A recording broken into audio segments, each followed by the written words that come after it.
আল্লাহ রাব্বুল ইজ্জত ওয়াল জালাল বললেন, বান্দা শোনো, কোরআনে কারীমের 4 নম্বর পারা 3 নম্বর সূরা আলে ইমরানের 200 নম্বর আয়াতে আল্লাহ বললেন, ইয়া আইয়ুহাল্লাযীনা আমানুসবিরু ওয়াসাবিরু ওয়ারাবিতু ওয়াত্তাকুল্লাহা লাআল্লাকুম তুফলিহুন। আল্লাহ রাব্বুল ইজ্জত ওয়াল জালাল বললেন, হে ঈমানদারগণ, ধৈর্য ধারণ করো, মোকাবেলায় দৃঢ়তা অবলম্বন করো, আর আল্লাহকে ভয় করতে থাকো, যাতে তোমরা তোমাদের উদ্দেশ্য লাভে সামর্থ্য হও।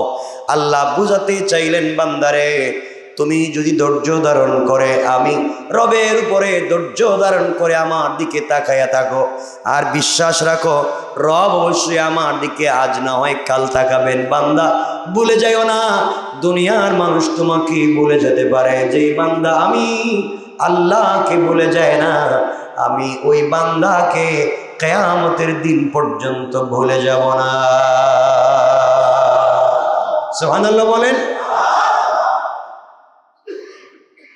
এই জন্য আমার বন্ধুগণ, আল্লাহ রাব্বুল ইজ্জত ওয়াল জালাল বুঝাতে চাইলেন, বান্দা দুনিয়ার জমিনে চলার পথে শুধুমাত্র কেবলমাত্র কোনো সমস্যায় পড়ে গেলে আমি আল্লাহর কাছে ধৈর্য ধারণ করো। বান্দা, আমার হক যদি তোমার কাছ থেকে কিছু অপূরণ হয়ে যায়, আমি আল্লাহ পূরণ করে দেবার প্রতিশ্রুতি দিলাম। কিন্তু বান্দারে, তুমি বান্দার হক নষ্ট করতে যাইও না, কারো দিলের ভিতরে কথা বলে কষ্ট দিতে যাইও না। কাউকে যদি জবান দিয়ে কষ্ট দেন, কাউকে যদি কথা বলে আঘাত করে কষ্ট দেন, কিয়ামতের দিন কিন্তু আপনাকে বদলা দেওয়া লাগবে। আল্লাহ পাক রব্বুল ইজ্জত ওয়াল জালাল বলছেন, বান্দা তোমার কত রাকাত নামাজ কবুল হয়েছে, কয়টা সিজদা কবুল হয়েছে তুমি জানো না? আসার পথে যখন দুনিয়ার থেকে বিদায় নিয়ে আসবা, বান্দারে, তুমি যদি মানুষের হক ঠিক মতো আদায় করে চলে আসতে পারো, তোমার যদি মানুষের হকের ব্যাপারে 100% দৃঢ়তা থাকে, আমার বান্দার কোনো হক আমার কাছে নাই, ও বান্দা, আমি আল্লাহর হক যদি কিছু ছুটেও যায়, কথা দিলাম কবরের ভিতরে প্রশ্নের সম্মুখীন করব না, কিয়ামতের দিনে পাবলিকের সামনে অপমানিত করব না। তুমি যে আমার কাছে এই আয়াতের এই পৃষ্ঠার প্রথম আয়াতে আমার কাছে বলছিলাম, রব্বানা ওয়া আতিনা মা ওয়া'আদতানা আলা রুসুলিকা ওয়া লা তুখজিনা ইয়াউমাল কিয়ামাহ ইন্নাকা লা তুখলিফুল মিয়াদ। ও বান্দা, এই সূরার শেষ পৃষ্ঠার প্রথম আয়াতে আমার কাছে বলছিলা, আয় আল্লাহ তাআলা, আমাদেরকে তুমি যে ওয়াদা দিয়েছো রাসূলদের মাধ্যমে ওয়াদা ঠিক মতো রাখো, আমাদেরকে অপমানিত করো না, আমাদেরকে বেইজ্জত করো না। আয় আল্লাহ তাআলা, ও বান্দা, তুমি যে আমার কাছে কথাগুলো বলছিলে, আমি আল্লাহ জবাব দিয়ে করবার আগে, বদনামি করবার আগে, লাঞ্ছিত করবার আগে, বান্দারে, বান্দার হক যদি পরিষ্কার থাকে, আমি আল্লাহ কথা দিলাম, আমার হক যেমনই হোক না কেন, অপমানিত করবার আগে, বদনামি করবার আগে মাফির ওয়াদা দিলাম। এজন্য আমার ভাইরা, আমার বন্ধুগণ, চলার পথে 1 নম্বর কার হক আদায় করা লাগবে? বলেন বলেন, কার হক? বান্দার, আপনারা দেখবেন দুনিয়ার জমিনে বহুত লোক আছে দানবীর, আল্লাহর রাস্তায় দান করতে মহা কোপ দান করে। বান্দা একজনকে ঠকায় আরেকজনের জমি দখল করে আরেকজনের কাছে চাঁদাবাজি করে, ওই টাকা দিয়ে আল্লাহর রাস্তায় দান করে লাভ নাই। আল্লাহ বলছেন, বান্দা, বান্দার হক পরিষ্কার করো, আমার হক যেমন হোক না কেন। কেউ যদি বান্দার হক পরিষ্কার করে দেয়, রাসূল বলেছেন, আমার কাছে আসলে আমি তাকে হাউজে কৌসারের পানি পান করায়া দিব, যে পানি পান করলে 5000 বছর চলে গেলেও আর তৃষ্ণা লাগবে না। সুবহানাল্লাহ, জোরে পড়েন। এজন্য আমার বন্ধুগণ, আজকে রাত্রে হিসাব করেন, আজকে রাত্রে হিসাব করেন, বান্দার হক আছে কি নাই? কোনোভাবে বান্দার হক আপনার কাছে আছে কিনা হিসাব করে আপনি পরিষ্কার হয়ে যান। আপনার কাছে যদি কেউ পাওনা থাকে আপনি পরিষ্কার হয়ে যান। আপনিও যদি কারো কাছে পাওনা থাকেন আপনি পরিষ্কার হয়ে যান। আপনার কাছে কেউ পাওনা থাকলে তার দ্বারস্থ হয়ে যাও, আর আপনিও কারো কাছে পাওনা থাকলে তার দ্বারস্থ হয়ে যান। শুধু টাকা পয়সার কথা বলছি তা নয়, আপনি যদি কাউকে কষ্ট দিয়ে থাকেন, আপনি যদি কাউকে গালি দিয়ে থাকেন, আপনি যদি নিবৃত্ত অন্ধকারে একাকিত্বে কাউকে অপমান করে থাকেন, বদনাম করে থাকেন, গীবত শিকায়ত চুগলখড়ি করে থাকেন, কোনোভাবে বান্দাকে বিপদে ফেলবার চেষ্টা করে থাকেন, কেউ জানে না আল্লাহ জানছেন, গোপনে চলে যান। ওই বান্দার বাড়িতে গিয়ে আপনি ক্ষমা চেয়ে আসেন, বাইরে ভুল হয়ে গেছে, অমুক দিন রাত্রে তোমার অবর্তমানে আমি গীবত করেছি, বদনাম করেছি, তোমার নামে বেঈমানি নাফরমানি করেছি, হিংসা করেছি তোমাকে বিপদে ফেলবার জন্য। এইভাবে আল্লাহ বলেছেন, ও বান্দা তুমি ক্ষমা চাওয়ার পরেও অনুনয় বিনয় করে কাকুতি মিনতি করে ক্ষমা চাওয়ার পরেও যদি বান্দা ক্ষমা করে না দেয়, তোমার যায় আসে না, তোমার যায় আসে না, তুমি দায়িত্ব আদায় করেছো। তোমার পক্ষ থেকে কিয়ামতের দিন আমি আল্লাহকে জিজ্ঞাসা করব, বান্দা মাফ চাইলো মাফ করলে না কেন? এত বড় ক্ষমতা যদি থাকে আমি আজকে তোমাকে মাফ করব না, দেখি তোমাকে কে মাফ করে দেয়। ও বান্দা, আমার বিশ্বাস তুমি বান্দার কাছে ক্ষমা চেয়ে নাও। কারো সঙ্গে যদি অন্যায় করে থাকো, কোনোদিন নিমক হারামি করে থাকো, কারো সঙ্গে গীবত শিকায়ত করে থাকো, বান্দাকে কষ্ট দিয়ে থাকো, সব কিছু থেকে মাফ চেয়ে নাও। চিন্তা করে দেখো কারো সঙ্গে কোনো লেনদেন আছে কিনা, হক আছে কিনা, কাউকে কষ্ট দিয়েছেন কিনা। দিলের ভিতরে যদি কষ্ট লেগে যায় আর বান্দা যদি মাফ না করে, কিয়ামত পর্যন্ত কেউ মাফ করবে? বলেন করবে? এজন্য আমার কথা যারা শুনতে পাচ্ছেন সবাইকে বলছি, কাউকে কষ্ট দিবেন না, কারো দিলের ভিতরে কষ্ট দিবেন না, কথার মাধ্যমে কষ্ট দিবেন না, ব্যবহারের মাধ্যমে কষ্ট দিবেন না, আচার আচরণের মাধ্যমে কষ্ট দিবেন না, লেনদেনের মাধ্যমে কষ্ট দিবেন না, জবান দিয়ে কষ্ট দিবেন না, হাত পা দিয়ে কষ্ট দিবেন না। এক কথায় কারো সঙ্গে কোনো কথা দিলে কমিটমেন্ট ঠিক রাখবেন, কষ্ট দিবেন না। বান্দা যদি কাউকে কষ্ট দেন, সূত্র তৈরি করে কোনোভাবে যদি কষ্ট দেন, কারো সঙ্গে কথা দিয়েছিলেন দেখা করবেন, দেখা করলেন না, হারাম না হালাল পথের কথা বলছি।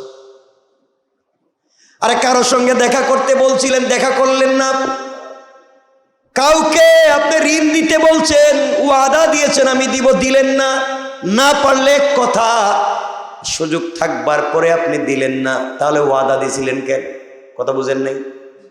আপনার সুযোগ থাকবার পরেও যদি আপনি নাফরমানি করেন, আল্লাহ পাক বলছেন কাউকে আপনি কষ্ট দিয়েন না। আল্লাহ বুঝাতে চান বান্দারে, পুরা পৃথিবীর সবগুলা আমার ঘর যদি ভেঙ্গে যায় আমার কষ্ট লাগে না, একটা বান্দার মন ভেঙ্গে গেলে যতটুকু কষ্ট লাগে। সুতরাং আমরা চেষ্টা করব কোন সময় কোন কাজে বান্দার মনে কষ্ট দিব? বলেন দিব? আল্লাহ বলছেন রব্বানা ওয়া আতিনা মা ওয়া'আদতানা আলা রুসুলিকা ওয়া লা তুখজিনা ইয়াউমাল কিয়ামা। আল্লাহ বলছেন মানুষ আমাকে বলে, হে আমাদের পালন কর্তা, আমাদেরকে তুমি দাও যা তুমি ওয়াদা করেছ, মা ওয়া'আদতানা, যা তুমি ওয়াদা করেছ তোমার রাসূলগণের মাধ্যমে। হে রব, তুমি আমাদেরকে দান করো ওই জিনিস, যে জিনিসের ওয়াদা তুমি করেছ তোমার রাসূলগণের মাধ্যমে, এবং কিয়ামতের দিন আমাদিগকে তুমি অপমানিত করো না। ওয়ালা তুখজিনা ইয়াউমাল কিয়ামা, আল্লাহ তুমি আমাদেরকে কিয়ামতের দিনে অপমানিত করো না। ইন্নাকা লা তুখলিফুল মিয়াদ, হে রব নিশ্চয় তুমি ওয়াদার খিলাফ করো না, ওয়াদা ভঙ্গ করো না। আমরা এখানে আল্লাহর কাছে বলেছি আল্লাহ তুমি আমাদেরকে ওই সমস্ত জিনিস দান করো যা তুমি রসুলগণের মাধ্যমে আমাদেরকে বলেছ, এবং কিয়ামতের দিনে আমাদেরকে তুমি অপমানিত করো না। এরপরে আমরা বলেছি, নিশ্চয় তুমি যে ওয়াদা করো ওয়াদার খিলাফ করো না। এ কথাগুলো আমরা আল্লাহকে বলেছি। আল্লাহর কাছে আমরা বললাম, আল্লাহ আমাদের দোয়া কবুল করো, কিয়ামতে আমাদেরকে অপমানিত করো না, আর তুমি তো ওয়াদা ভঙ্গ করো না। এবার আল্লাহ কি জবাব দিচ্ছেন? আল্লাহ পরের আয়াতে বলছেন, ফাস্তাজাবা লাহুম রাব্বুহুম আন্নী লা উযীউ আমালা আমিলিম মিনকুম মিন যাকারিন আও উনসা বা'দুকুম মিন বা'দ। আল্লাহ রাব্বুল ইজ্জত ওয়াল জালালের পরের আয়াতে বলছেন, অতঃপর তাদের পালনকর্তা তাদের দোয়া এই বলে কবুল করে নিলেন। অর্থাৎ আমাদের পালনকর্তা আমাদের দোয়া এই বলে কবুল করে নিলেন যে আমি তোমাদের কোনো পরিশ্রমকারীর পরিশ্রম বিনষ্ট করি না। যে যতটুকুন করেছে সে তার পরিশ্রম অনুযায়ী সে তার প্রাপ্য পাবে। সে পুরুষ হোক আর নারী হোক, সে পুরুষ না নারী ওইটা আমি আল্লাহ জানতে চাইব না। যে যতটুকুন করেছে সে ততটুকুনি পাবে। কে বলেছেন? সবাই বলুন। আল্লাহ বলেছেন, আমি কিয়ামতে কাউকে ঠকাবো না, কিয়ামতে কাউকে ঠকাবো না। আমি কিয়ামতে দিব। তোমাদের দোয়াকে কবুল করে নিলাম ঠিকই, যে যতটুকুন করেছে আমি ততটুকুনই দিব। যে যতটুকুন পরিশ্রম করেছে ততটুকুনের বিনিময়ে দিব। যে যতটুকুন ভালো কাজ করেছে বিনিময়ে ভালো কাজই পাবে। যে যতটুকুন খারাপ করেছে সে ততটুকুনই পাবে। বলেছেন কে? আল্লাহ বলছেন। এরপরে আল্লাহ রব্বুল ইজ্জত ওয়াল জালাল বলছেন, বা'দুকুম মিন বা'দ। তোমরা তো পরস্পর এক। নারী পুরুষের কথা আল্লাহ বলছেন।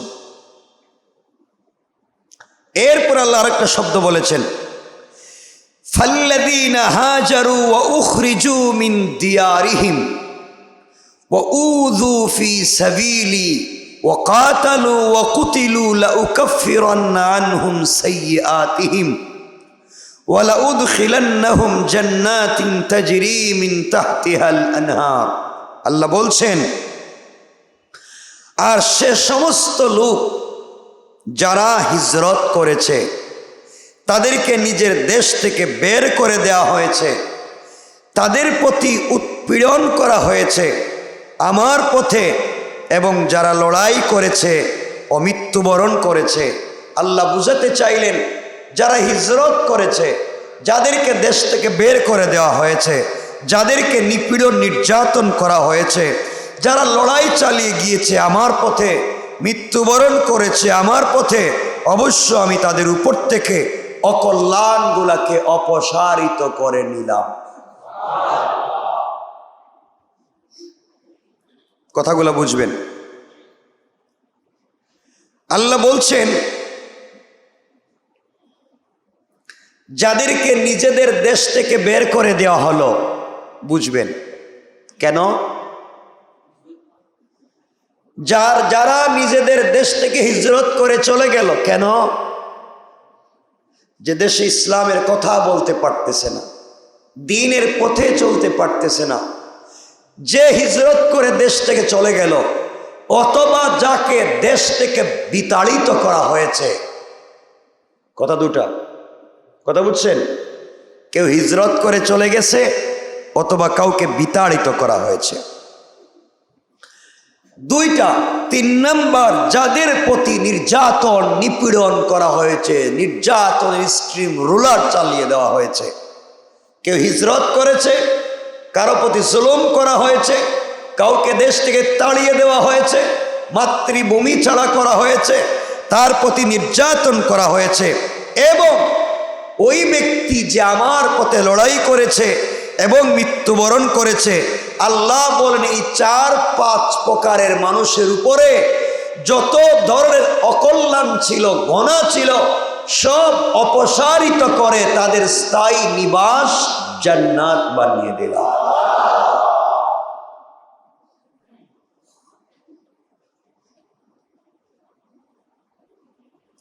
এই জান্নাতের বর্ণনা আল্লাহ দিচ্ছেন, যেই জান্নাতের নিচ দিয়ে নহর সমূহ প্রবাহিত হবে, এই হলো বিনিময় আল্লাহর পক্ষ থেকে, আর আল্লাহর নিকট রয়েছে উত্তম বিনিময়। এতটুকুন আমরা আলোচনা আয়াতের শুনলাম। এরপরে আল্লাহ রাব্বুল ইজ্জতুল জালাল আরেকটা কথা বলেছেন, লা ইয়াগুররান্নাকা তাকাল্লুবুল লাযীনা কাফারু ফিল বিলাদ। অন্য বিষয়, নগরীতে কাফেরদের চালচলন দেখে তোমরা ধোঁকা খাইও না। আগের কথাগুলো আমরা আলোচনা করি। আল্লাহ বললেন, যারা হিজরত করেছে দেশ থেকে, হিজরত কেউ সাদে করে না। যারা পেটের টানে চাকরির সুবাদে বিদেশে যায়, সেটা হিজরত নয়। দ্বীনের কাজের জন্য যে দেশ ছেড়ে চলে যায় হিজরত করে, 1 নাম্বার সে, 2 নাম্বার যাকে দেশ থেকে তাড়িয়ে দেওয়া হয়, 3 নাম্বার ওই ব্যক্তি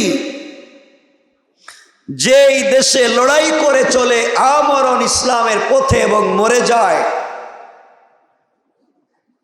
আল্লাহ রাব্বুল ইজ্জতুল জালাল বলেছেন, ওই ব্যক্তিদের উপরে যত কিছুই আসুক না কেন, সব কিছু আমি আল্লাহ আমার নিজ কুদরতের জিম্মাদারিতে তাদের পক্ষ থেকে আমি দূর করে দেব।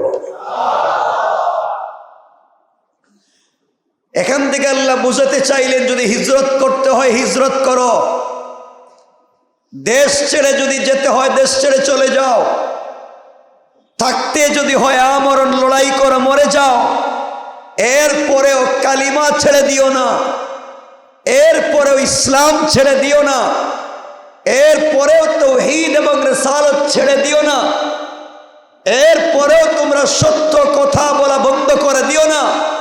যারা তোমাদের জবান বন্ধ করে দিতে চায়, যারা তোমাদেরকে দেশ থেকে বিতাড়িত করতে চায়, যারা তোমাদেরকে মেরে ফেলতে চায়, প্রয়োজনে তোমরা হিজরত করো, এরপরেও তাওহীদ এবং রিসালাতের উপরে থাকো। কেউ যদি তোমাদের পাশে না থাকে, থাকবেন কে? আল্লাহ। সুতরাং এত কিছু করতে গেলে আমাদের ঈমান স্টিল হওয়া লাগবে। দ্বীনের পথে চললে বাধা আসবেই, দ্বীনের পথে চললে বিপত্তি আসবেই। এটা হচ্ছে এতটুকুন আয়াতের মৌলিক আলোচনা। এরপরে আয়াতে আল্লাহ বললেন, নগরীতে কাফেরদের চাল চলন দেখে তোমরা ধোঁকা খাইও না, তাদের চাল চলন যেন তোমাদেরকে ধোঁকা দিতে না পারে। আল্লাহ বুঝাতে চাচ্ছেন, তোমরা যেই শহরে বসবাস করো, ওই শহরে যদি কাফেররা বসবাস করে, তাদের উন্মাদ চলাফেরা, তাদের স্বাধীন চলাফেরা, তাদের পোশাকের অবস্থা, তাদের খাবার দাবারের অবস্থা, তাদের চরিত্র, তাদের সংস্কৃতি, তাদের আদর্শ, তাদের টাকা পয়সা, তাদের ঘর বাড়ি, তাদের গাড়ি বাড়ি সম্পত্তি দেখে তোমরা ধোঁকা খাইও না। ওরা ঈমান না থাকবার পরে এরা এত সুন্দর, ঈমান না থাকবার পরে এত স্মার্ট চলাফেরা করে, ঈমান না থাকবার পরও গাড়ি বাড়ি আছে, ঈমান না থাকবার পরও সম্পত্তি আছে, এগুলা মনে করে ধোঁকা খাইও না, বরং তাদেরকে এগুলা দিয়া পরীক্ষা করতেছি, আর তোমাদেরকে না দিয়া পরীক্ষা করতেছি কারা ঈমানের উপরে অটল থাকে, কারা নিজের চরিত্রের হেফাজত করে, তোমরা কাফেরদের বেশভূষা, কাফেরদের চাল চলন, কাফেরদের চরিত্র, কাফেরদের সংস্কৃতি তোমাদেরকে ধোঁকা দিয়া যেন তাদের পথে নিতে না পারে, তোমরা ঈমানের উপরে অটল অবিচল থাকো। তোমরাও যদি তাদের মতো হয়ে যাও তাহলে মরার পরে কিয়ামতের দিন তোমাদেরকে তাদের সাথেই উঠাবো। কথা বুঝতে পেরেছেন? এখান থেকে কি বুঝছেন আমি জানি না। আমরা আজকে বিভিন্ন কাফেরদের, অমুসলিমদের বিভিন্ন প্রোগ্রামে আমরা যাই, তাদের প্রোগ্রামগুলোর খাবার খাই, তাদের সংস্কৃতিগুলো আমরা লালন করি, তাদের কৃষ্টি কালচার, তাদের চরিত্র, তাদের সংস্কৃতিকে আমরা লালন করি, বিজাতীয় সংস্কৃতিকে নিজেদের সংস্কৃতি মনে করি। আল্লাহ বলছেন তোমরা ধোঁকা খাচ্ছ, কাফেরেরা তোমাদেরকে ধোঁকা দিচ্ছে, বিভিন্ন নামে, বিভিন্ন মুড়কে, বিভিন্ন সিস্টেমে, আপডেট লাইনে তোমাদেরকে ওয়াজ নসিহত করে ভুল বুঝাচ্ছে, ভুল পথে নিয়ে যাচ্ছে, সহাবস্থানের নাম করে তাদের সংস্কৃতি তোমাদের ঘাড়ে চাপিয়ে দিচ্ছে, তোমাদেরকে দিন থেকে মুছে দিচ্ছে। মনে রাখো, তোমরা এরপরেও অটল থাকো, আর যদি বিভ্রান্ত হয়ে যাও তাদের সঙ্গে জাহান্নামে যাওয়া লাগবে। কথা কি বুঝাইতে পারলাম? বুঝতে পেরেছেন? আচ্ছা, এখন বলেন, যে যে নগরীতে থাকি এই নগরীতে ভিন্ন ধর্মের লোকের চলাফেরা আসেনি? তাদের উন্মাদ চলাফেরা, তাদের ড্রাগ ড্রিঙ্ক এগুলা ইউজ করা দেখে, তাদের পোশাক আশাক দেখে আপনি যদি মনে করেন আমিও এমন চলি, চলতে পারবেন। রাসূল পাক সাল্লাল্লাহু আলাইহি ওয়াসাল্লাম বলেছেন, যার সাথে যার মহাব্বত তার সাথে তার। ঠিক আছে তো? মনে রাখবেন।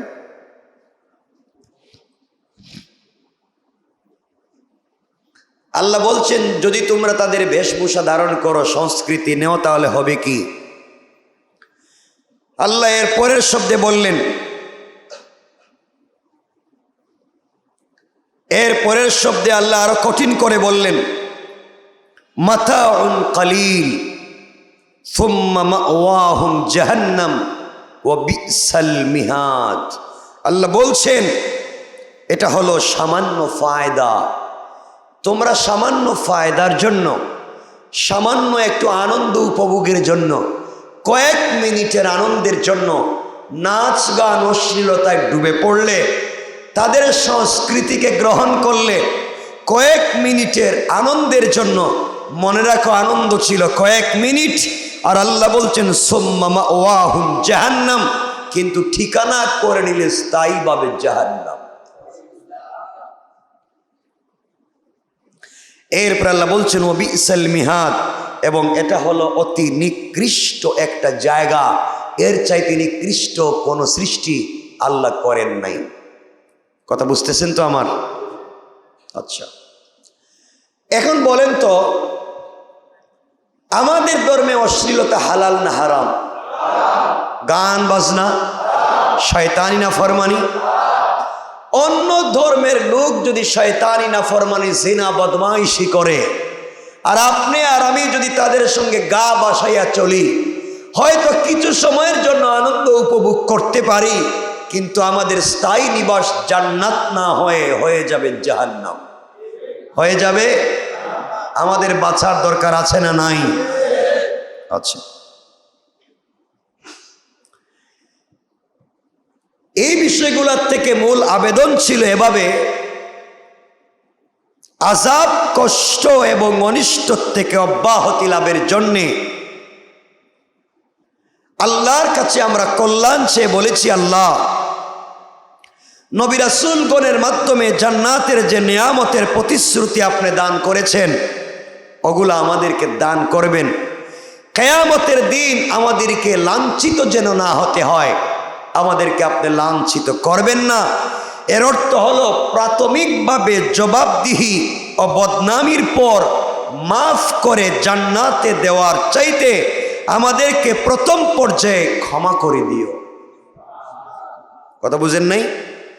আমাদেরকে জবাবদিহি নিয়া, আমাদের কাছ থেকে জবাবদিহি নেওয়ার পরে, বদনামি করার পরে মাফ করে জান্নাত দেওয়ার দরকার নাই। আল্লাহ জান্নাতই যদি দিতে হয়, জবাবদিহির আগে, বদনামি হওয়ার আগে আমাদেরকে তুমি একা একা ক্ষমা করে দিও। সুবহানাল্লাহ বলে।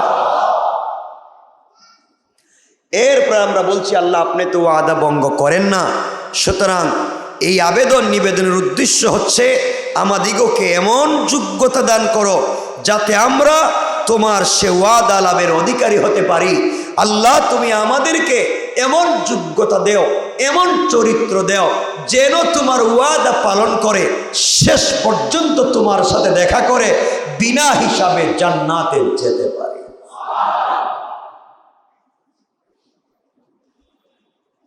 আল্লাহর কাছে বলতে হবে, আল্লাহ আমাদের মধ্য ইমানের উপরে, আমাদের মধ্য আমালে সালেহার উপরে। এভাবে বলতে পারি কি পারি না?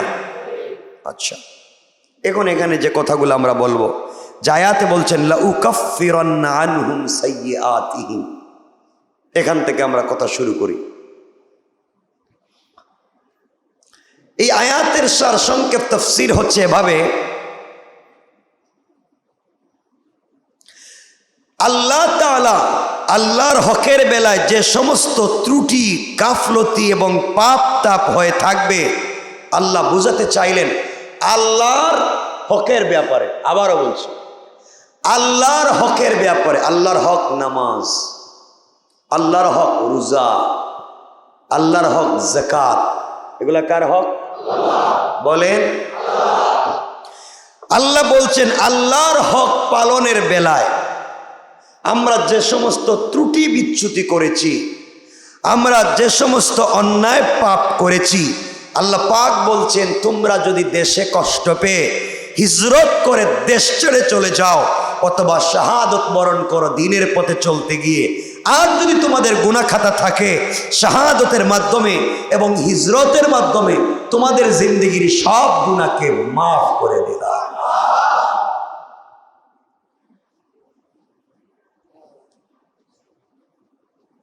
রাসূল সাল্লাল্লাহু আলাইহি সাল্লাম বলেছেন ঋণদার ব্যক্তিকে এখানে মাফ করা হবে না। অর্থাৎ কেউ যদি কারো কাছে হক পায়, তার মাফের নিয়ম হলো পাওনাদার কিংবা তার ওয়ারিশকে প্রাপ্য পরিশোধ করে দিতে হবে অথবা তাদের কাছ থেকে ক্ষমা করিয়ে নিতে হবে। আবারও বলছি, আপনার কাছে যদি কেউ পয়সা পায়, আপনার কাছে যদি কেউ সম্পত্তি পায়, অথবা আপনি আপনার কাছে যে কোনোভাবে পায়, এই যদি আপনি হিজরত করেন দিনের পথে চলতে গিয়া, আপনি যদি শাহাদাত বরণ করেন দিনের পথে চলতে গিয়া, অন্যের পাওনা মাফ হবে না, অন্যের পাওনা থেকে যাবে। আপনি শহীদ হলে হবে কি, আপনি মুজাহিদ হলে হবে কি, অন্যের পাওনা মাফের কোনো সুযোগ নাই। এক পয়সাও যদি অন্যজন পায়, একটা টাকাও যদি অন্যজন পায়, আমানত যদি আপনার কাছে পায়, চাহে সে আমানত কথা হতে পারে, চাহে সে আমানত চরিত্র হেফাজত হতে পারে, চাহে সে আমানত যে কোনো জিনিস হতে পারে, চাহে আমানত একটা কাগজের টুকরো অথবা একটা কলম পেন্সিল হতে পারে, এই আমানত যদি আপনার কাছে থাকে, আপনি যদি শহীদ হয়ে যান, দিন প্রচারের জন্য হিজরত করেন, এই কাজ মাফ হবে না। আল্লাহ বলছেন মাফ পেতে হলে ওই বান্দার কাছ থেকে মাফ নিতে হবে অথবা তার কাছে ফেরত দিতে হবে, সে না থাকলে তার ওয়ারিশকে ফেরত দিতে হবে। এগুলা না দিয়া শুধু শুধু জিহাদ করে শহীদ হইয়া লাভ নাই, পাবলিকের হক না দিয়া শুধু শুধু হিজরত করে লাভ নাই। আল্লাহ বলছেন আগে পাবলিকের হক দিয়া ভালো মানুষ হও, এরপরে আমার হকের বেলায় ত্রুটি থাকলে আমি মাফের ঘোষণা দিলাম। বুঝাইতে পারছে কিনা বলেন? আমাদের কাছে মানুষের হক থাকলে দিয়ে দিতে হবে, বুঝেন নাই? আমাদের কাছে স্কুলে পড়ার সময় এক দোকানে চা খাইছিলেন, মনে নাই? টাকা দেন নাই। এক দোকানে দাঁড়িয়ে বাদাম কিনছিলেন 5 টাকার, হাত লাগায় খাইছেন আরো 5 টাকা। কি বলেন? আছে না নাই? হিসাব দেওয়া লাগবে। আপনি এক দোকান থেকে খরচ করেছেন, যে কোনো জিনিস কিনেছেন, টাকা দিতে গিয়ে দেখে 2-3 টাকা রয়ে গেছে, ভাঙতি নেই। আপনি বলেন ভাঙতি নেই, আরেকদিন দিব নে, বলেন না এভাবে? আর দেন নাই, কিয়ামতের দিন দিতে হবে। কিন্তু না দেয়া লাগবে না? লাগবে নি? এইভাবে জীবনে আমরা যা করেছি, মানুষের হক যদি আমাদের কাছে থেকে যায়, আমি যদি শহীদ হয়ে যাই, আল্লাহর ওলিও হয়ে যাই, হিজরত করে বিদেশেও চলে যাই, দ্বীনের কাজ করতে করতে মরেও যাই, রব বলেছেন আমার হকের বেলায় মাফ করতে পারি, বান্দার হকের বেলায় আমি মাফ দিব। বলেন মাফ আল্লাহ দিবেন? আজকে বলেছি, 1 পয়সা যদি কেউ হক পায়, কয় পয়সা বিনিময়ে কত রাকাত নামাজ দেওয়া লাগবে? বলেন। আজকের জুমায় ছিলেন না কারা? দেখি তো হাত উঠান। তো অনেক ছিলেন, তো আজই জানেন নাই। আজকে কারো কাছে যদি কেউ 1 পয়সা পায় আর আপনি মরে গেলেন, কিয়ামতের দিনে 1 পয়সার বিনিময়ে মকবুল 700 রাকাত নামাজ দেওয়া লাগবে। কয় পয়সা? ওই জিন্দেগিতে দেখেন কত পয়সা মানুষ পায় আপনার কাছে। 1 পয়সা বলছি, 1 টাকা বলি নাই।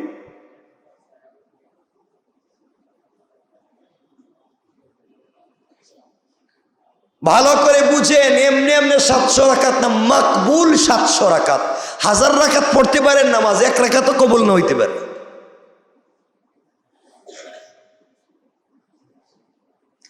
এই জন্য বান্দার হক থাকলে আপনি 1 নম্বরে দিয়ে দিবেন। বান্দার হক নিয়ে মরলে লাভ নাই। কথা বুঝছেন নি? আপনি পরীক্ষা দিতে গেছিলেন, পরীক্ষা দেওয়ার সময় দেখতেছেন কলমে আর এখন লেখে না, পাশের জন্য বলেন আরে কলম দে।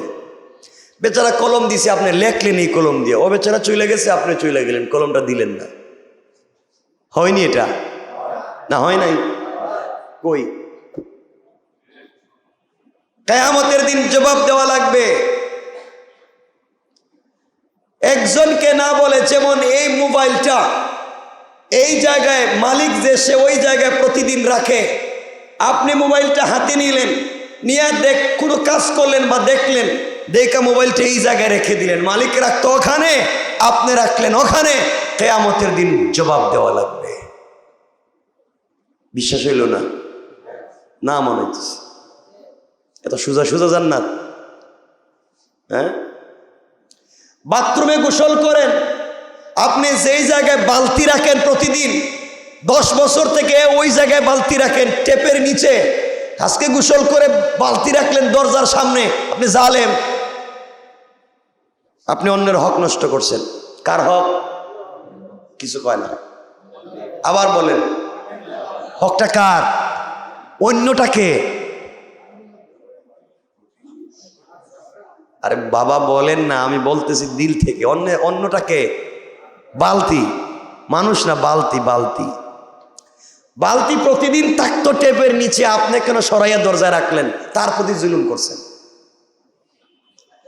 কিয়ামতের দিন আল্লাহ তার জবান খুলে দিবে, সে বলবে রব আমাকে তো প্রতিদিন কাজ করে টেপের নিচে রাখতো, ও বেচারা দরজার সামনে রাখলো কেন? হিসাব দাও। বিশ্বাস হয় না?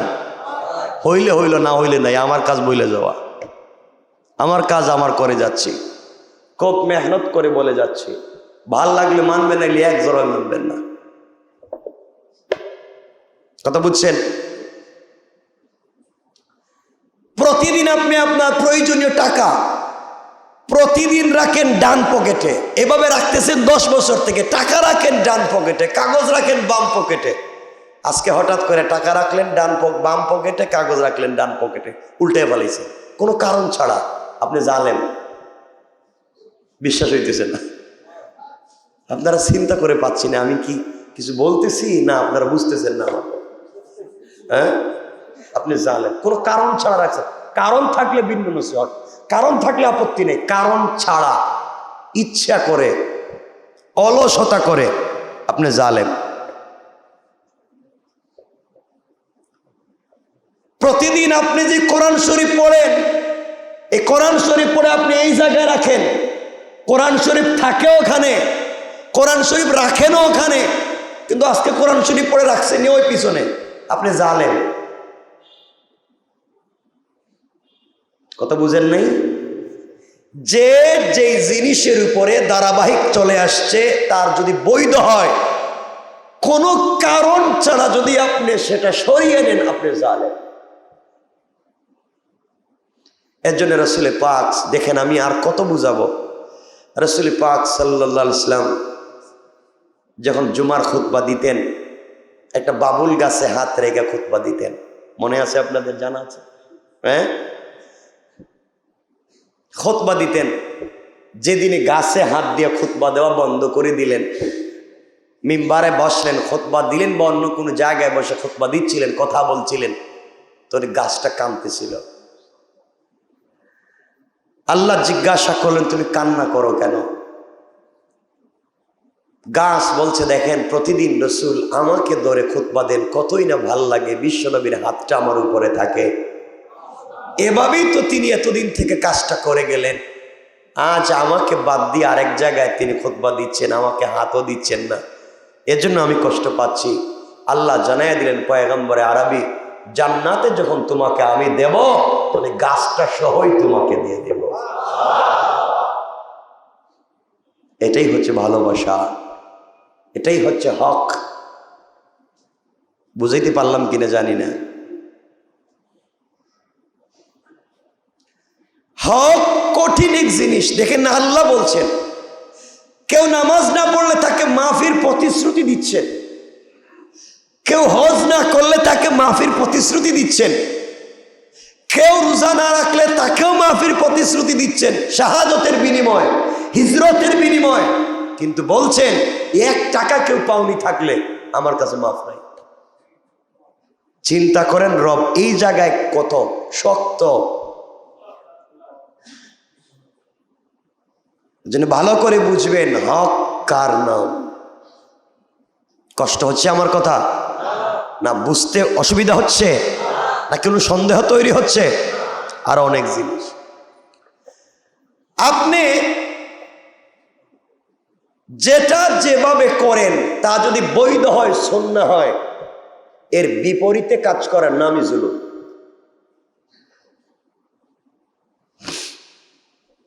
যাই হোক, এগুলো তো আর লম্বা। সুতরাং আল্লাহকে ওয়াস্তে, আপনাকে কেউ ঠকিয়েছে, আপনার পকেট থেকে টাকা নিয়েছে বাহানা করে, 2 নম্বরি করে, বেঈমানি করে। আপনি তাকে কোনো কাজের জন্য টাকা দিয়েছিলেন, সে তো কাজ করে নাই, উল্টা আপনাকে ফাঁসিয়ে দিয়েছে। আপনি কাউকে টাকা দিয়েছিলেন যে আমার জমিটা কিনে দাও, সে তো আপনার নামে কিনে নাই, তার নামে কিনে ফেলেছে। এইভাবে যে কাজ করে, আপনি কারো কাছে টাকা আমানত রেখেছিলেন, টাকা দেয় নাই, ঋণ নিয়েছিল, উল্টা আপনার উপরে ঋণ চাপাইয়া দিচ্ছে। এইভাবে যদি কেউ কিছু করে, আর সে যদি আল্লাহর ওলিও হয়ে যায়, আপনি শুধু ধৈর্য ধারণ করেন। লাস্টে বলবো, ধৈর্য ধারণ করেন, সবর করেন।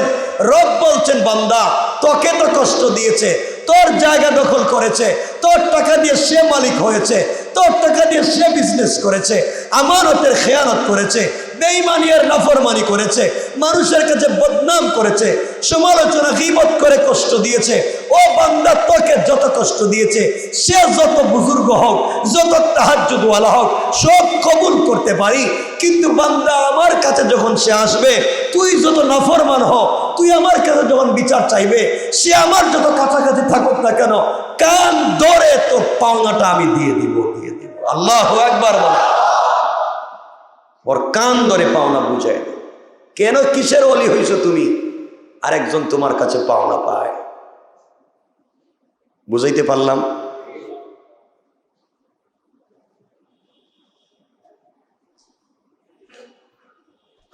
কিন্তু আফসোস হয়, নামাজও পড়ে, রোজাও রাখে, এতেকাফও করে, দাড়িও রাখে, পাঞ্জাবিও পরে, পরের ঠকাইয়া খায়, আরেকজনের জমি দখল করে খায়, আরেকজনের রাস্তা বন্ধ করে খায়, আরেকজনের জায়গা থেকে চান্দাবাজি করে খায়। আছে না নাই? আছে। হিসাব দেওয়া লাগবে। রেডি হয়ে যান, সোজা হয়ে যান, হিসাব সামনে দিবেন।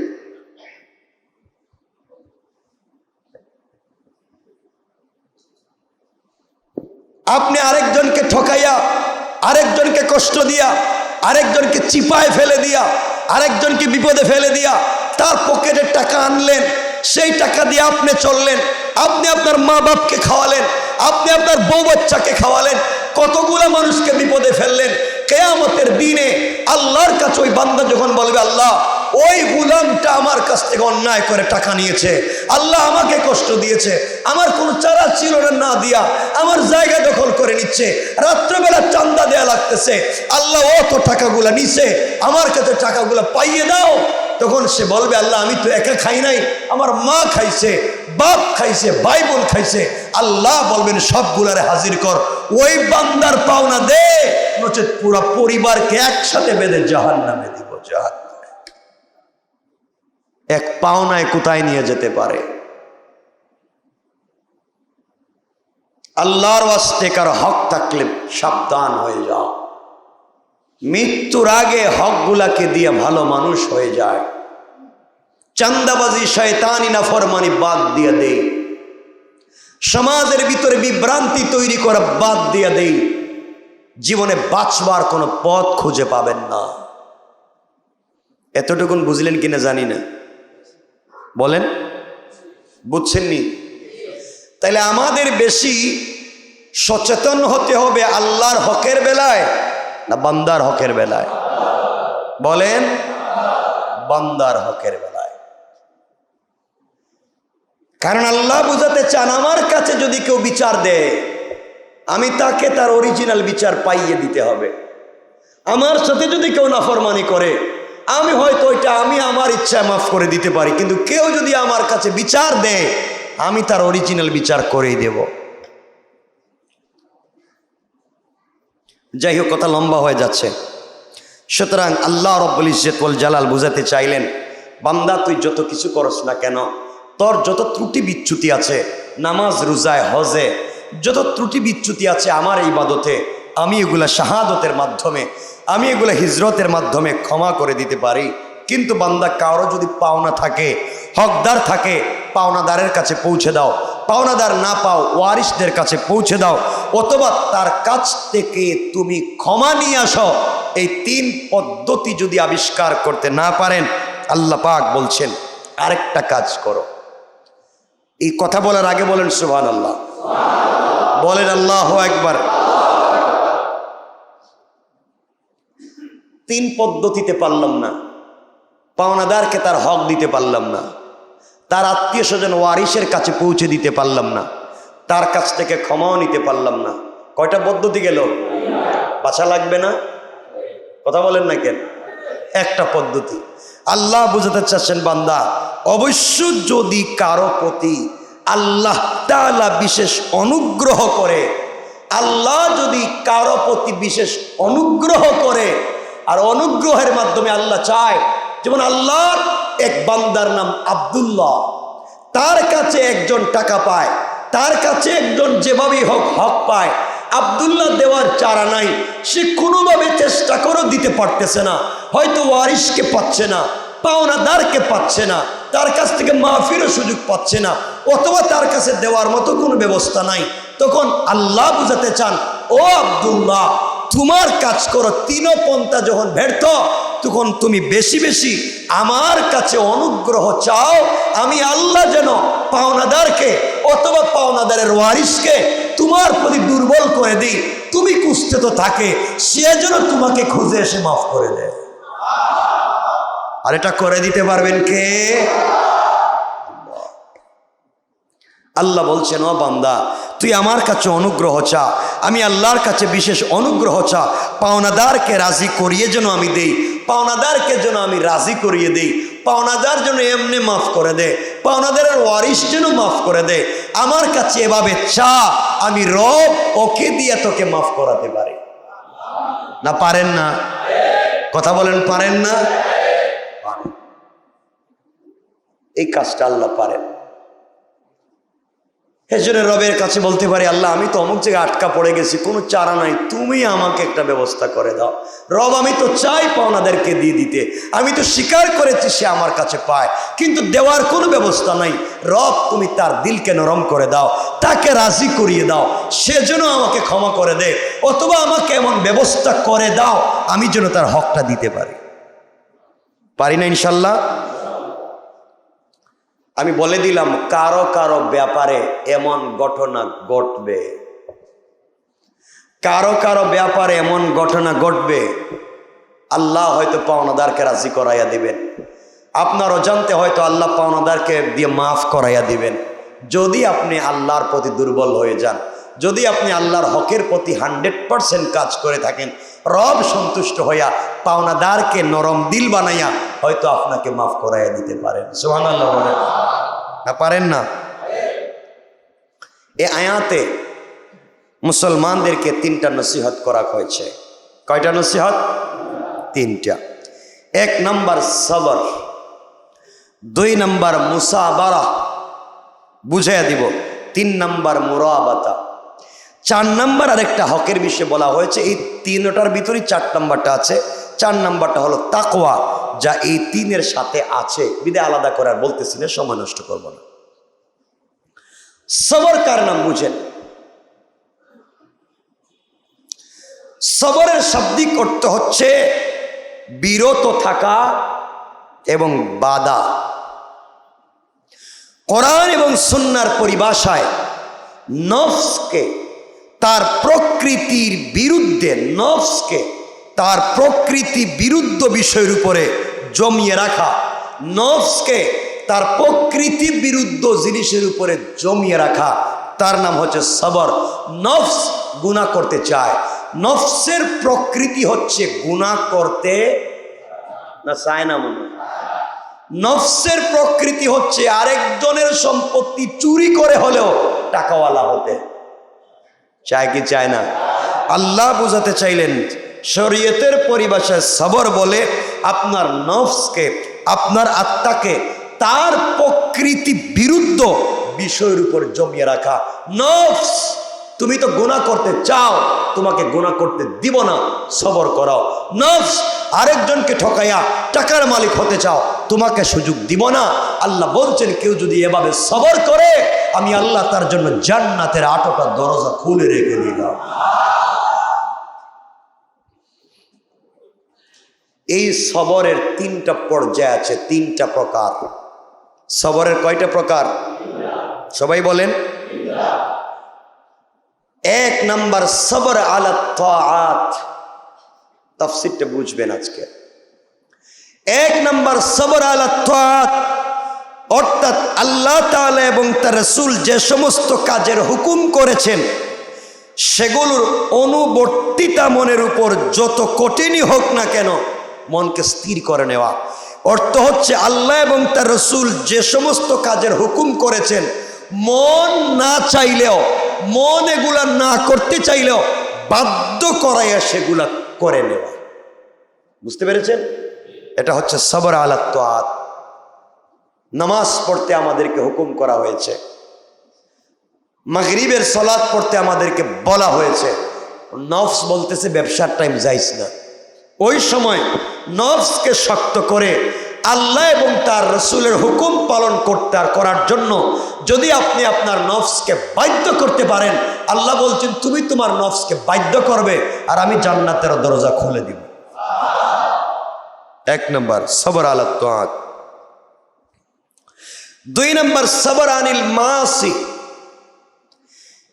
যে সমস্ত বিষয় আল্লাহ এবং তার রাসূল নিষেধ করেছেন সেগুলো মনের জন্য যত আকর্ষণীয় হোক না কেন, যত স্বাদেরই হোক না কেন, তা থেকে নিজের মনকে বিরত রাখা। আল্লাহ এবং তার রাসূল নিষেধ করেছে নিজের স্ত্রী রেখে আরেকজনের স্ত্রীর দিকে তাকাইতে। তাকাইতে বলছেন না নিষেধ করেছেন? যত আকর্ষণীয় হোক আপনি আপনার মনকে বুঝাইয়া দেন ওটা তাকানো যাবে না। শুকরের গোশত যত আকর্ষণীয় হোক, কুকুরের গোশত যত স্মার্টই হোক, আল্লাহ এবং তার রাসূল নিষেধ করেছেন তা যত স্বাদেরই হোক, তা থেকে নিজের নফসকে বিরত রাখা। রব বলেছেন সবর আনিল মাসি, গুনার প্রতি মন আকৃষ্ট হয়ে যায়, কোনো অন্যায় স্বাদের প্রতি মন আকৃষ্ট হয়ে যায়, ওগুলোর থেকে যদি মনকে বাঁচাইয়া রাখতে পারো বান্দা, তোমাকে বিনা হিসাবে জান্নাতের ওয়াদা দেবে। 3 নম্বর সবর আলাল মাসাইব, এটা হচ্ছে বিপদ, বিপদাপদ এবং কষ্টের বেলায় সবর করা। ধৈর্য ধারণ করা, অধৈর্য না হয়ে যাওয়া, দুঃখ কষ্ট এবং সুখ শান্তিকে আল্লাহর পক্ষ থেকে আগত মনে করা, মন মস্তিষ্ককে সেদিকে নিয়ে যাওয়া, বুঝানো, বিপদ আসলে ধৈর্য ধারণ করা, সমস্যা আসলে ধৈর্য ধারণ করা, সুখে দুঃখে ভালো থাকা। আল্লাহ বুঝাতে চাচ্ছেন যারা সবর আলাল মাসাইব, বিপদের সময় ধৈর্য ধারণ করে, এত বড় বড় বিপদ আসছে, এত বড় বড় কষ্ট আসছে, এত বড় বড় ঝামেলা আসছে, এরপরেও যারা আমার কাছে সবর ধারণ করে বসে থাকে, অন্যায় পথে যায় না, অন্যায় হাতছানি দিয়ে ডাকতেছে, তাও যখন যায় না, রব তার জন্য জান্নাতের দরজা খুলে দেন। সুবহানাল্লাহ বলেন। এটা বললাম সবর 3 প্রকার। 2 নম্বরে বলেছিলাম মুসাবারা। 1 নম্বর সবর, সবরের 3 প্রকার বলছি। 2 নম্বরে মুসাবারা। কথা কি বুঝতেছেন আমার আজকে? এগুলো যদি বুঝেন সামনে আরো কয়েক মিনিট কথা বলবো। 2 নম্বর মুসাবারা, এই শব্দটাও সবর থেকে এসেছে। এর অর্থটা কি? শত্রুর মোকাবেলা করতে গিয়ে দৃঢ়তা অবলম্বন করা। কার মোকাবেলা? মুসাবারা। শত্রুর মোকাবেলা করতে গিয়ে দৃঢ়তা অবলম্বন করা। মরি আর বাঁচি, আল্লাহ এবং তার রসুলের কথা দৃঢ়ভাবে সমাজে প্রতিষ্ঠা করবার জন্যে শত্রু আমাকে করতে দেয় না, আমি দৃঢ় প্রতিজ্ঞা নিলাম, করবই। এইভাবে যার প্রতিজ্ঞা নেয়, রব বলেন সাথে সাথে আমার হাতটা তাদের মাথায় রেখে দেয়। সুবহানাল্লাহ বলেন। 3 নম্বর মুরাবাতা। মুরাবাতা হলো ঘোড়াকে বাঁধা অথবা যুদ্ধের জন্য প্রস্তুতি গ্রহণ করা। কোরআনে আল্লাহ পাক বলছেন অমিন রিবাতিল খায়ল। আল্লাহ বলছেন এই মুরাবাতা, কোরআন হাদিসের অনেকগুলো অর্থ আছে, মনে রাখবেন। 3 নম্বরের মুরাবাতা। এখানে কিছু কথা আমরা বলে আলোচনা সংক্ষেপ করবো ইনশাআল্লাহ। মুরাবাতা কি? ইসলামী শরীয়তে ইসলামী রাষ্ট্রের সীমান্ত হেফাজতে, ইসলামী রাষ্ট্রের সীমান্ত হেফাজতে সুসজ্জিত থাকা সব সময় অপরিহার্য, যাতে ইসলামী সীমান্তের প্রতি শত্রুর রক্তচক্ষু তুলে তাকাবার সুযোগ না পায়। এখানে কথা হচ্ছে জামাতে নামাজের সময় নিয়ম মানা যেমন আবশ্যক, জামাতে নামাজের সময় এমন নিয়ম অনুবর্তী হওয়া যে এক নামাজ শেষ হতে অন্য নামাজের সময় চলে আসা। এইভাবে যারা নামাজ পড়ে, রব বলেছেন একজন আসরের নামাজ পড়ে, এমন নিয়মানুবর্তিতার সাথে আসরের নামাজ পড়েছে, শেষ করতে করতে মাগরিবের টাইম চলে এসেছে। অর্থাৎ এমনভাবে নামাজ আদায় করা যেন দ্বিতীয় ওয়াক্তের নামাজ তার কাছাকাছি চলে আসে, অপেক্ষমান হয়ে যায়। এমনভাবে নিয়মের ভিতরে সালাত আদায় করা যেন সেটা পড়তে পড়তে আরেক ওয়াক্তের নামাজ চলে আসতেছে। অর্থাৎ সে ধারাবাহিক নিয়ম অনুবর্তিতা বজায় রাখতেছে। রব বলেন যখন সে চেষ্টা করে, আমি রব তার জন্য জান্নাতে অপেক্ষা করি।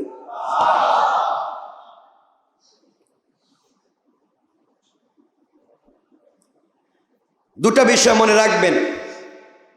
একটা হচ্ছে ইসলামী রাষ্ট্রের সীমান্ত হেফাজতের জন্য সব সময় প্রস্তুত থাকা, আর 2 নম্বর হচ্ছে এক নামাজ শেষ করে আরেক নামাজের জন্য অপেক্ষা করা।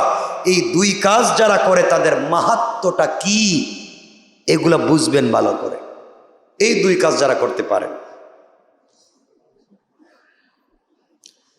ইসলামী রাষ্ট্রের সীমান্ত, কোন রাষ্ট্রের? সবাই বলেন। ইসলামী রাষ্ট্রের সীমান্ত হেফাজত করার লক্ষ্যে যুদ্ধের জন্য প্রস্তুতি নিয়ে অপেক্ষায় থাকা, এর নাম হচ্ছে রেবাত বা মুরাবাতা। এর কিছু উদাহরণ দেই। যুদ্ধের কোনো সম্ভাবনা নাই, সীমান্ত শান্ত, ইসলামী রাষ্ট্রের ভিতরে যুদ্ধের কোনো সম্ভাবনা নাই, সীমান্ত একেবারেই শান্ত। এমত অবস্থায় শুধুমাত্র অগ্রিম যদি কোনো বিপদ আসে, এই হেফাজতের জন্যে কেউ যদি মুসলিম রাষ্ট্রের সীমান্ত এলাকা পাহারাদারির জন্য নিয়ত করে আর নিয়ত করে সীমান্ত এলাকায় চলে যায়, এখানে যদি তার পরিবার পরিজনকেও নিয়ে যায়, চাকরি বাকরি করে, কৃষি কাজ করে, রুজি রোজগার করে, অর্থাৎ যা ভাল লাগে করে, সীমান্তে যুদ্ধ নাই, সীমান্ত শান্ত, সে সীমান্তে নিয়ত করে গেছে সীমান্তে কিছু হলে আমি প্রতিবাদ করব, সীমান্তে কিছু হয়ও না, প্রতিবাদের সুযোগ আসে না, কিন্তু সে ওখানে গিয়েছে, বউ বাচ্চা নিয়ে গিয়েছে, কৃষি কাজ করে, বিজনেস করে খায়, দুনিয়ার কাজ করে। আল্লাহ রাব্বুল ইজ্জত ওয়াল জালাল বুঝাতে চাইলেন জিহাদ ফি সাবিলিল্লাহ করার সময় যত সওয়াব হবে, ওই বেচারা ওখানে থাকলে তার চেয়ে বেশি সওয়াব। অপেক্ষা করবে।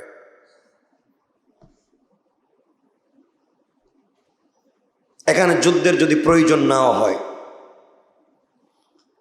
আর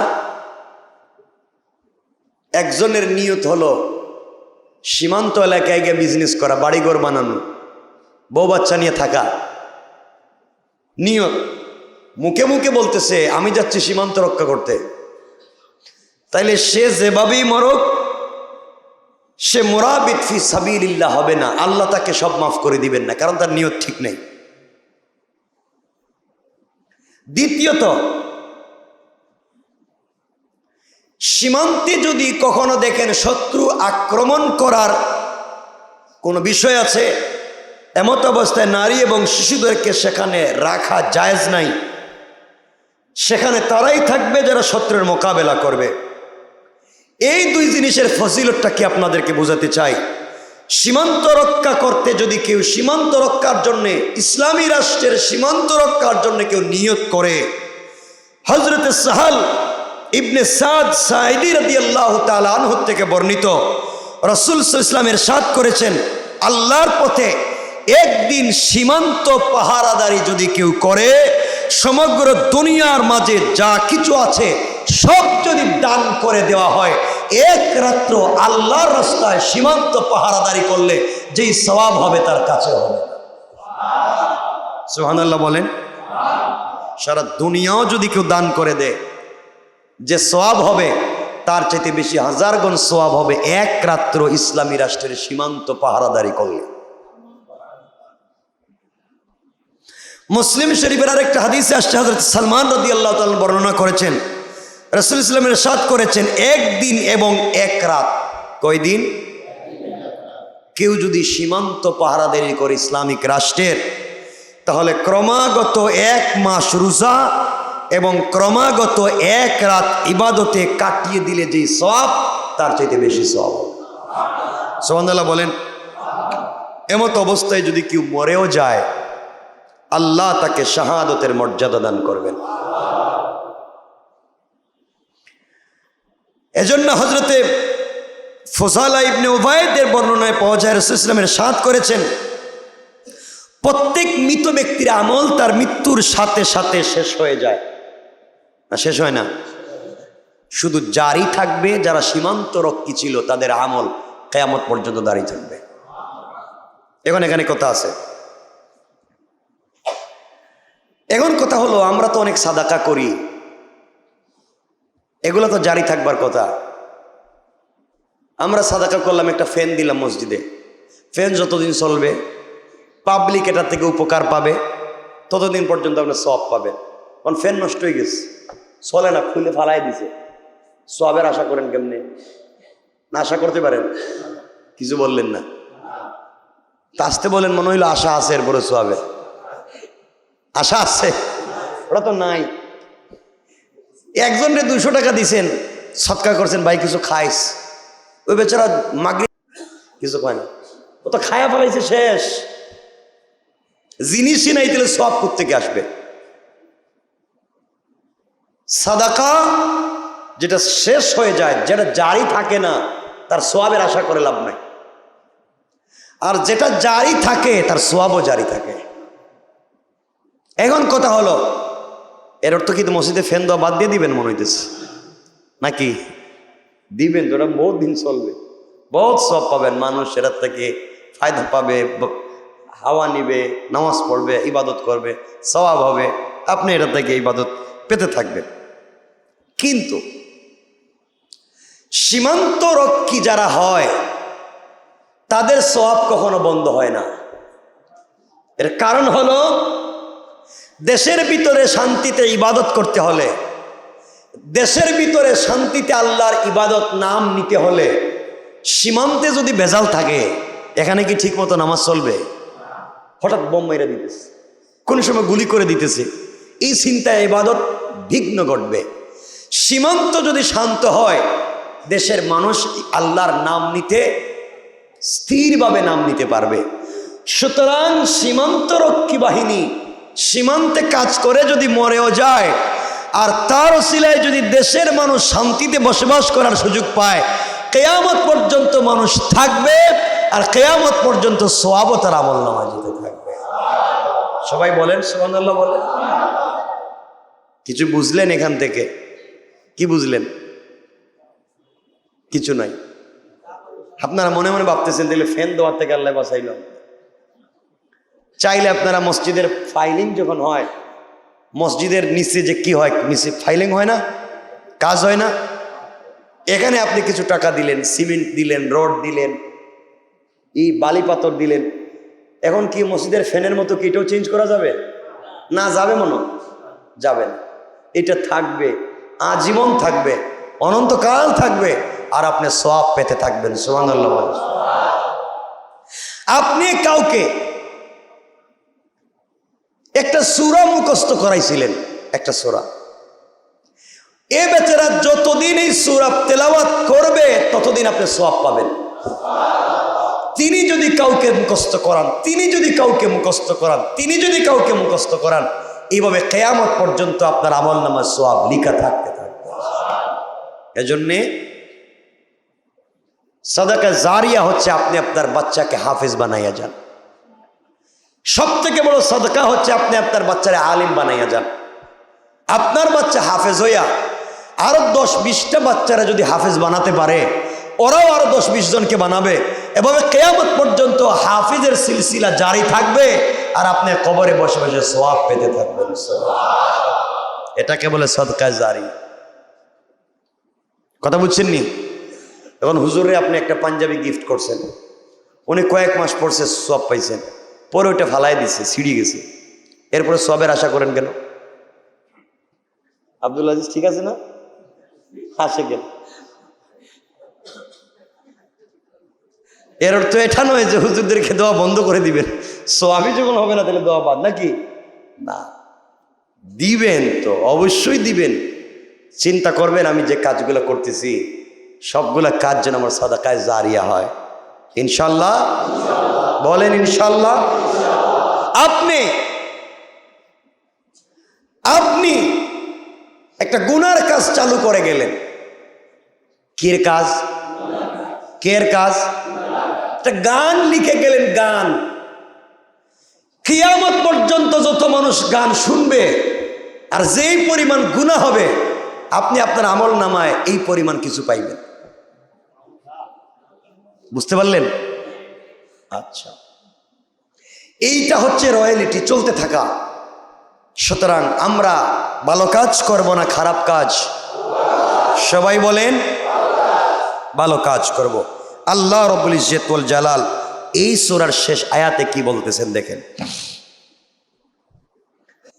আল্লাহ রাব্বুল ইজ্জত ওয়াল জালাল বললেন, বান্দা শোনো, কোরআনে কারীমের 4 নম্বর পারা 3 নম্বর সূরা সূরা আলে ইমরানের 200 নম্বর আয়াতে আল্লাহ বললেন, ইয়া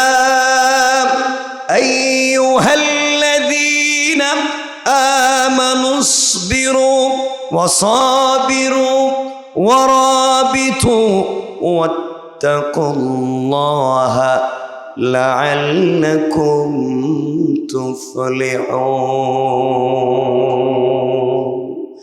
আল্লাহ রাব্বুল ইজ্জত ওয়াল জালাল বললেন, হে ঈমানদারগণ, ধৈর্য ধারণ করো, মোকাবেলায় দৃঢ়তা অবলম্বন করো, আর আল্লাহকে ভয় করতে থাকো, যাতে তোমরা তোমাদের উদ্দেশ্য লাভে সামর্থ্য হও। আল্লাহ বুঝাতে চাইলেন, বান্দারে তুমি যদি ধৈর্য ধারণ করে, আমি রবের উপরে ধৈর্য ধারণ করে আমার দিকে তাকাইয়া থাকো, আর বিশ্বাস রাখো রব অবশ্যই আমার দিকে আজ না হয় কাল তাকাবেন। বান্দা ভুলে যাইও না, দুনিয়ার মানুষ তোমাকে ভুলে যেতে পারে যে বান্দা আমি আল্লাহকে ভুলে যায় না, আমি ওই বান্দাকে কিয়ামতের দিন পর্যন্ত ভুলে যাব না।